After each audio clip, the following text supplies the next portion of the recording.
कहानी की शुरुआत होती है इस्तांबुल से, जहां पर हमें आरिफ नाम के एक आदमी को दिखाया जाता है जो अपनी जिंदगी में अपनी पत्नी के साथ बहुत खुश है। एक दिन उसके पास उसका पुराना दोस्त लॉगर आता है और आरिफ से कहता है कि मैंने आसपास एक बहुत ही अजीब चीज देखी है, वो चीज मैं तुम्हें भी दिखाना चाहता हूँ। और इसके बाद लॉगर अपने असिस्टेंट के साथ आरिफ को लेकर उस जगह के लिए निकल पड़ता है, लेकिन जल्दी आरिफ को पकड़ लेते हैं और एक मशीन के साथ उसके हाथ पैर बांध देते हैं। दरअसल ये एक टाइम मशीन है। लॉगर आरिफ की पत्नी को बहुत पसंद करता है, वो उसे पाना चाहता है, इसीलिए उसने चाल चली है। इसके बाद लॉगर एक मशीन के ऊपर लेटकर अपना पूरा हुलिया बदल देता है। अब वो हूबहू आरिफ की तरह है। वो आरिफ से कहता है कि अब मैं इस नए रूप में, जो कि तुम्हारा है, तुम्हारी पत्नी से मिलूंगा और वो मेरी हो जाएगी। ये सुनकर आरिफ को बहुत गुस्सा आता है, वो जोर से चिल्लाता है, लेकिन अब वो टाइम मशीन शुरू कर देते हैं, जिसके बाद ये आरिफ को इस वक्त से पास्ट में 10 लाख साल पीछे भेज देते हैं। आरिफ जिस काल में, जिस समय में पहुंच चुका है, ये डायनासोर युग है। यहाँ पर चारों तरफ खतरा है। आरिफ इस जगह पूरी तरह से अकेला होता है। तभी वहाँ पर कुछ एप्स आते हैं जो कि बहुत फ्रेंडली होते हैं। आरिफ उनके साथ खेलने, उन्हें बातें समझाने की कोशिश करता है, लेकिन उनके अंदर इतनी समझ नहीं होती। आरिफ उन्हें बहुत कुछ सिखाना चाहता है, जो एप सीखना भी चाहते हैं, लेकिन इसका कोई भी फायदा नहीं होता। उनका दिमाग इंसानों की तरह विकसित नहीं होता। अब आरिफ इनके साथ ही रहना शुरू कर देता और सर्दियां आ जाती है। सर्दियों का टेम्परेचर बहुत ज्यादा डाउन होता है। सर्दियां किसी तरह से यहाँ पर बिताने के बाद जब गर्मियां आती है तो आरिफ को एहसास हो जाता है कि उसे यहाँ से आगे मूव करना होगा, उसे इंसानों को ढूंढना होगा, क्योंकि वो इन एप्स के साथ पूरी जिंदगी नहीं बिता सकता। और आज तक उसने जो भी एप्स को सिखाया होता है उन्होंने अच्छे से नहीं सीखा होता। और अब आरिफ यहाँ से आगे निकल जाता है। तभी उसके सामने एक डायनासोर आता है जो आरिफ के ऊपर हमला करना चाहता है, पर तभी आरिफ देखता है कि ये एक फीमेल डायनासोर है जो अपने अंडों की रक्षा कर रही है। आरिफ अपने एक्सप्रेशन से उसे समझा देता है कि वो उसके अंडों को नुकसान नहीं पहुंचाएगा, इसीलिए वो डायनासोर भी उसके साथ फ्रेंडली बिहेव करती है और उसे हनी बी का एक गोल शेल देती है। दरअसल इसके अंदर हनी बी का घर है और जब वो उसे लेकर जा रहा होता है तभी वो हनी बी उसका पीछा करना शुरू कर देती है, जिसका साइज बहुत बड़ा है।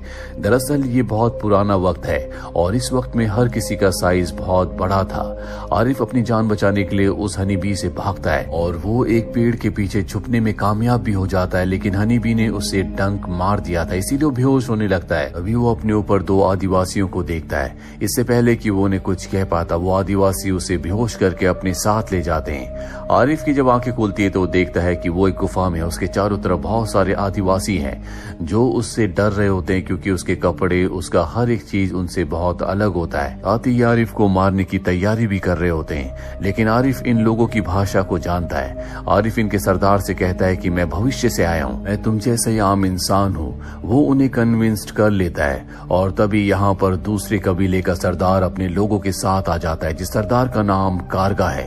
कारगा बहुत ही शक्तिशाली है।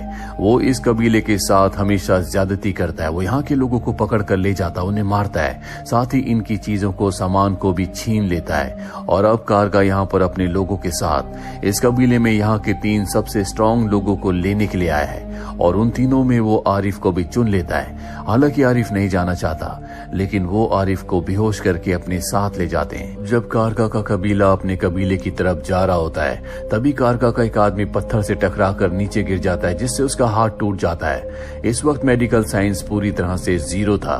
कारगा और उसके लोग समझते हैं कि उसका साथी मारा गया। वो उसे पत्थरों के नीचे दफनाने लगते हैं। तभी आरिफ, जो कि अब होश में आ चुका है, वो सब देख लेता है और वो कारगा और उसके लोगों को समझाता है कि इसका सिर्फ हाथ टूटा है और वो उसके हाथ को फिक्स कर देता है, जिससे उसे बहुत अच्छा लगता है। दरअसल इसका नाम टेसो है और अब टेसो कहीं न कहीं आरिफ को अपना दोस्त समझता है। ये सब के सब अब उस कबीले में पहुंच जाते हैं जहां पर ये सब के सब रहते हैं। यहाँ पर एक और आदमी होता है जिसका नाम काउलिया है और काउलिया का ही यहाँ पर राज चलता है, जो कि कारगा का रिश्तेदार भी है। और आरिफ ने जिस आदमी के हाथ को फिक्स किया था वो काउलिया का ही बेटा है। काउलिया अपने बेटे टेसो को अपने पास बुलाता और उसे एक मुखौटा दिखाता और कहता है कि ये मुखौटा तुम्हारे कमरे में मिला था। टेसो कहता है कि मैंने ये बनाया है। ये सुनने के बाद काउलिया को बहुत बुरा लगता है, है। दरअसल वो चाहता है कि उसका बेटा एक योद्धा बने, लेकिन उसके बेटे टेसो को आर्ट में बहुत ज्यादा इंटरेस्ट होता है। काउलिया अपने बेटे टेसो को कहता है कि आज से कई साल पहले मेरे पिता ने आसमान से एक चीज उतरते हुए देखी थी। जब वो उसके पास गए तो उसमें से कुछ लोग बाहर निकले जिन्होंने मेरे पिता को एक फुटबॉल दी, और जब वो वापस जा रहे थे तो मेरे पिता उन्हें अलविदा कहने के लिए उनके उड़न खटोले की तरफ बढ़े, जिसकी गर्मी से झुलसकर उनकी मृत्यु हो गई। इसीलिए मुझे हर एक नई चीज, हर एक नई इन्वेंशन से नफरत है। साथ ही काउलिया को यह भी लगता है कि उसके पिता अब भी स्वर्ग में है, इसीलिए उसने बाहर एक बहुत बड़े टावर को बनवाया होता है जो आसमान की गहराइयों में जा रहा होता है। उसका मानना ये होता है कि कोई अगर उस टावर के ऊपर जाए, उसके पिता को बुलाए, तो उसके पिता जिंदा हो जाएंगे, और इसीलिए वो आरिफ और उसके दो साथियों को दूसरे कबीले से यहाँ पर लाया होता है, क्योंकि वो चाहता है कि उन तीनों में से कोई उस टावर के ऊपर चढ़े। आरिफ कहता है कि मैं इस टावर के ऊपर जाऊंगा, और अब वो उस टावर के ऊपर चढ़ना शुरू कर देता है। जल्दी वो टावर के टॉप पर पहुंच जाता है जहाँ पर एक आदमी होता है, जिसे देखकर आरिफ हैरान हो जाता है। उसे लगता है कि ये काउलिया का पिता है, और ये वो आदमी होता है जिसे काउलिया ने आरिफ से पहले यहाँ पर भेजा था। ये आदमी आरिफ को देखकर ऊपर से नीचे गिर जाता है, और अब आरिफ को समझ में आ जाता है कि ये सिर्फ एक भ्रांति है, एक वहम है। इसीलिए वो वापस नीचे आ जाता है, जिसे देखकर सब के सब बहुत खुश होते हैं, क्योंकि आज तक कोई भी आदमी ऊपर जाने के बाद वापस नहीं आया। आरिफ ही पहला इंसान है जो वापस आया है। आरिफ को देखकर सब के सब बहुत खुश हो जाते हैं, और तभी उसके पास काउलिया आता है। वो पूछता है कि मेरे पिता ऊपर थे कि नहीं। वो कहता है कि नहीं। काउलिया को लगता है कि दीवार अब भी छोटी है, उसे दीवार को और भी ऊंचा बनाना होगा।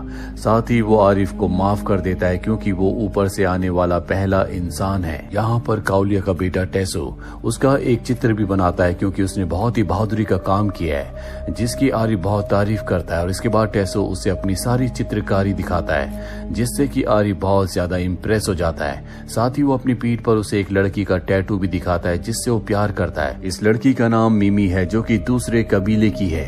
अब रात को टेसो और आरिफ दोनों के दोनों काउलिया के पास जाते हैं। काउलिया अपने बेटे टेसो को कहता है कि मैं तुम्हारी शादी एक लड़की से करना चाहता हूँ, पर टेसो साफ साफ मना कर देता है, क्योंकि वो मिमी से प्यार करता है। काउलिया को इससे गुस्सा आता है, और वो टेसो और आरिफ को वहां से निकाल देता है।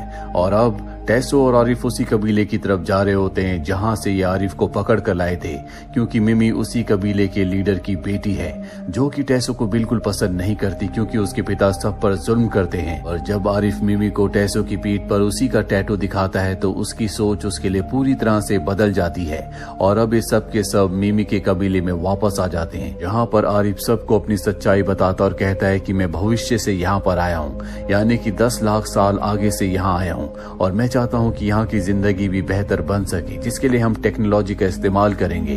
काउलिया की गुफा में बहुत सारी ऐसी चीजें हैं जो हमारे काम आ सकती है, उन सब चीजों को हमें वहाँ से लाना होगा। ये सुनकर सब बहुत खुश हो जाते हैं और उसका साथ देने के लिए तैयार हो जाते हैं। रात को आरिफ टेसो के साथ काउलिया की गुफा में जाता है, जहाँ से वो जरूरत की सारी चीजों को ले आते हैं, जो कि काउलिया ने छुपा कर रखी थी, क्योंकि वो नहीं चाहता कि टेक्नोलॉजी किसी भी तरह से एडवांस हो। और अब कई महीनों की मेहनत के बाद आरिफ की मदद से इस गांव में, इस कबीले में बहुत सारी चीजें एडवांस हो जाती है, जिससे यहाँ पर रहने वाले लोगों की जिंदगी आसान हो जाती है। साथ ही गांव भी बहुत खूबसूरत हो जाता है। ये देखकर सबके सब बहुत खुश होते हैं। वहीं काउलिया को पता चल जाता है कि उसकी गुफा से बहुत सारी चीजें चोरी हो चुकी है, इसीलिए वो अपनी सेना के सरदार कारगा को एक बार फिर से उस गांव में भेजता है। और जब कारगा यहाँ पर इस गांव में, इस कबीले में आता है, तो देखता है कि आरिफ की मदद से यहाँ की टेक्नोलॉजी पूरी तरह से बदल चुकी है, जो कि उनके वक्त से बहुत ज्यादा एडवांस, यानी कि बहुत ज्यादा आगे वक्त की होती है। कारगा कहता है कि ये सारी चीजें मेरे हवाले कर दो, और आरिफ ऐसा करने से मना कर देता है। वो कारगा से कहता है कि वक्त बदल चुका है, अब हम तुमसे नहीं डरते, और वो कारगा का मजाक भी उड़ाता है। कारगा कहता है कि जल्दी मैं अपनी पूरी सेना के साथ वापस आऊंगा, और वो वहां से चला जाता है। अब एक दिन आरिफ इस गांव के, इस कबीले के बच्चों का जब नाटक देख रहा होता है, तभी उसे कुछ शोर सुनाई देता है, और जब वो गांव की तरफ वापस जाता है तो देखता है कि काउलिया की सेना के सरदार, जिसका नाम कारगा है, उसने पूरे गांव को जला दिया है, और वो यहाँ से निकल चुका है। ये देखकर आरिफ को बहुत गुस्सा आता है, इसीलिए काउलिया के पास जाता है और कहता है कि तुम्हें सब कुछ बंद करना होगा, साथ ही जो हमारा नुकसान हुआ है उसकी भरपाई करनी होगी। लेकिन काउलिया साफ साफ मना कर देता है। जिसके बाद आरिफ कहता है कि हम एक फुटबॉल मैच खेलते हैं, अगर इस फुटबॉल मैच में हम जीते तो तुम कभी भी हमारे गांव में हमारे लोगों को, हमारे कबीले को परेशान नहीं करोगे, और अगर तुम जीतते हो तो मैं तुम्हारे उस टावर को, उस दीवार को जिसके ऊपर चढ़कर तुम अपने पिता को वापस लाना चाहते हो, अकेले ऊंचा करके वापस ले आऊंगा। काउली उसकी शर्त मान जाता है। दरअसल आरिफ को ऐसा लग रहा होता है कि इन्हें फुटबॉल खेलना नहीं आता, लेकिन जो स्पेसशिप ऊपर से नीचे आया था जिसने इन्हें फुटबॉल दी थी, दरअसल उन्होंने इन्हें फुटबॉल खेलना सिखाया भी था। काउली आरिफ को अपने फुटबॉल प्लेयर्स दिखाता है जो बहुत ज्यादा एक्सपर्ट होते हैं। इसके बाद आरिफ अपने गांव, अपने कबीले वापस आ जाता है, जहां उसे पता चलता है किसी को फुटबॉल खेलना नहीं आता, लेकिन फिर भी वो ऐसे लोगों को चुनता है जो फुटबॉल खेल सकते हैं। वो उन्हें प्रैक्टिस करवाता है और कुछ दिनों की प्रैक्टिस के बाद सबको फुटबॉल खेलना आ जाता है और अब काउली की टीम से इनका मैच होता है। काउली की टीम बहुत अच्छा फुटबॉल खेल रही होती है, इसीलिए वो एक के बाद एक 4 गोल्स कर देती है, साथ ही वो चीटिंग भी कर रही होती है। आरिफ इस बात से परेशान होता है कि उसे किसी भी कीमत पर इस मैच को जीतना होगा, नहीं तो वो अपनी जान से हाथ धो बैठेगा, क्योंकि वो किसी भी कीमत पर काउली के पिता को वापस नहीं ला सकता। तभी आरिफ की टीम का एक प्लेयर एक गोल कर देता है, जिसे करने के बाद वो इतना खुश हो जाता है कि वो आगे बढ़ता हुआ आग में गिर जाता है। अब हाफ टाइम के बाद टीम का स्कोर होता है 4-1, यानी कि काउली की टीम ने किए 4 गोल और आरिफ की टीम ने किया है 1 गोल।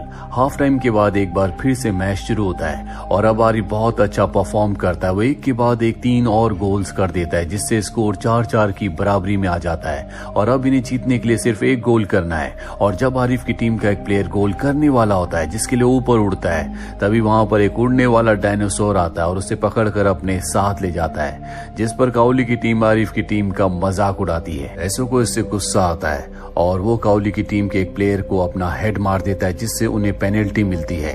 पेनल्टी गोल को किसी तरह से आरिफ की टीम का गोलकीपर रोक लेता है, जिसके तुरंत बाद आरिफ बहुत ही बेहतरीन गोल करता है और इस मैच को जीत जाता है। ये देखकर काउली भी बहुत इम्प्रेस होता है, वो उसके लिए तालियां बजाने लगता है, जिसके बाद दोनों कबीलों के बीच में दोस्ती हो जाती है।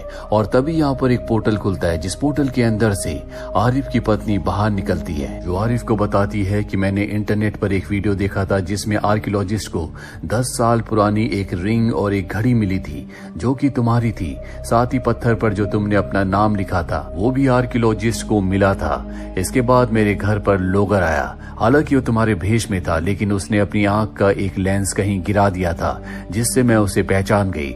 मैं उसे गन पॉइंट पर लेकर उस जगह पर आई जहां से उसने टाइम मशीन से तुम्हें इस वक्त में भेजा था, और मैंने उसे मजबूर किया कि मुझे भी वो यहाँ पर भेजे, और अब मैं तुम्हें वापस लेने के लिए आई हूँ। ये सुनकर आरिफ को बहुत खुशी होती है और अब वो यहाँ पर सभी लोगों को अलविदा कहता है और अपनी पत्नी के साथ अपने वक्त में वापस चला जाता है, जहाँ पर लोगर भी है, और वो लोगर को उसी की टाइम मशीन से 10 लाख साल पीछे भेज देता है, जहाँ से वो वापस प्रेजेंट में आया है। वहाँ पर कबीले वाले देखते हैं कि आरिफ एक बार फिर से वापस आ चुका है, क्योंकि लोगर उसी के भेष में होता है, पर जल्दी वो समझ जाते हैं कि ये लोगर नहीं है। तभी पीछे से एक डायनासोर आता है जो लोगर को निगल जाता है, और इस तरह से बुरा करने वालों का बुरा ही अंजाम होता है। यहीं पर ये फिल्म, ये कहानी खत्म हो जाती है। उम्मीद करते हैं कि ये कहानी आपको पसंद आई होगी।